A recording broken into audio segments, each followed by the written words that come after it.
Hello everyone, welcome to my channel Good Thoughts. আধ্যাত্মিকতাৰ মতে মানুহৰ শৰীৰটো প্ৰকৃতিৰ 5টা তত্ত্বলৈ গঠন হৈছে।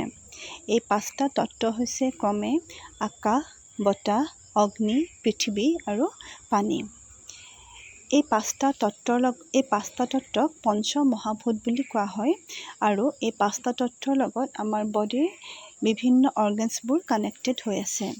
যেনেকৈ আমাৰ লাংছৰ কানেকশ্যন আছে আকাশ তত্ত্বৰ লগত, হাৰ্টৰ কানেকশ্যন আছে বায়ু তত্ত্বৰ লগত, ডাইজেষ্টিভ ছিষ্টেমৰ কানেকশ্যন আছে অগ্নি তত্ত্বৰ লগত, আমাৰ দাঁত, চুলি, নখ আৰু বিশেষকৈ আমাৰ হাড়ৰ কানেকশ্যন আছে পৃথিৱী তত্ত্বৰ লগত আৰু আমাৰ এবডমেল পৰ্চনৰ কানেকশ্যন আছে জল তত্ত্বৰ লগত। এই 5টা তত্ত্বৰ আকৌ প্ৰত্যেকৰে নিজস্ব কিছুমান গুণ আছে। যেনেকৈ আকাশ তত্ত্বৰ গুণটো হৈছে শান্তি, বতাহৰ গুণ হৈছে প্ৰেম, অগ্নিৰ গুণ হৈছে সুখ, পৃথিৱীৰ গুণ হৈছে শক্তি আৰু জল তত্ত্বৰ গুণ হৈছে পবিত্ৰতা।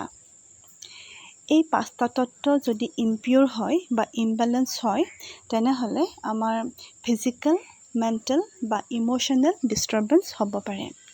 সেইকাৰণে আমি 5টা তত্ত্বক বেলেঞ্চত ৰাখিবলৈ বা পিয়ৰ কৰি ৰাখিবলৈ আমি 5টা তত্ত্বৰ কাৰণে দিনটোত অতি কমেও 1 মিনিট সময় হ'লেও মেডিটেশ্যন কৰিব লাগে। আচলতে meditation is nothing but this is management of our thoughts. আমাৰ থট ছিষ্টেমটোক থটছখিনিক এটা প্ৰপাৰ ডাইৰেকশ্যনত নিয়াৰ প্ৰচেছটোৱে হৈছে মেডিটেশ্যন। আমি প্ৰকৃতিৰ কাৰণে অলপ সময় পজিটিভ থটছ ক্ৰিয়েট কৰাটোৱে হৈছে আমি প্ৰকৃতিৰ কাৰণে কৰা মেডিটেশ্যন। এতিয়া আপুনি কিদৰে মেডিটেশ্যন কৰিব সেইটোলৈ আহোঁ।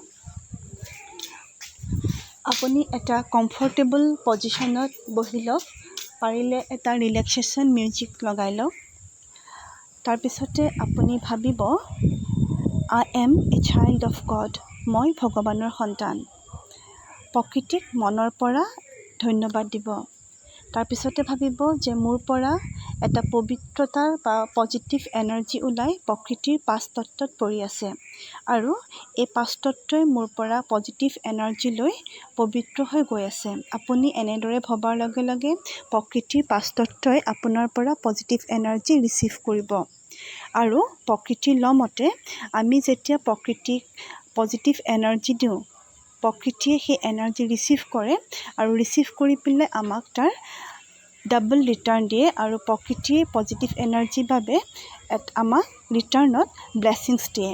গতিকে আপুনি দিনটোত অতি কমেও 1 মিনিট হ'লেও প্ৰকৃতিৰ কাৰণে, নেচাৰৰ 5টা এলিমেণ্টৰ কাৰণে মেডিটেশ্যন কৰক। দেখিব আপুনি ষ্ট্ৰেছ ফ্ৰী হৈছে, আপোনাৰ এটা হেপী ইম'শ্যন ক্ৰিয়েট হৈছে, নিজকে বহুত ফ্ৰী অনুভৱ কৰিব। গতিকে মেডিটেশ্যন কৰা ষ্টাৰ্ট কৰক। প্ৰকৃতিক অকণমান আপোনালোকে ধন্যবাদ দিয়ক। দিনটোত 1 মিনিট সময় হ'লেও প্ৰকৃতিক ধন্যবাদ দিয়ক। প্ৰকৃতিৰ কাৰণে অকণমান সময় দিয়ক। Thank U.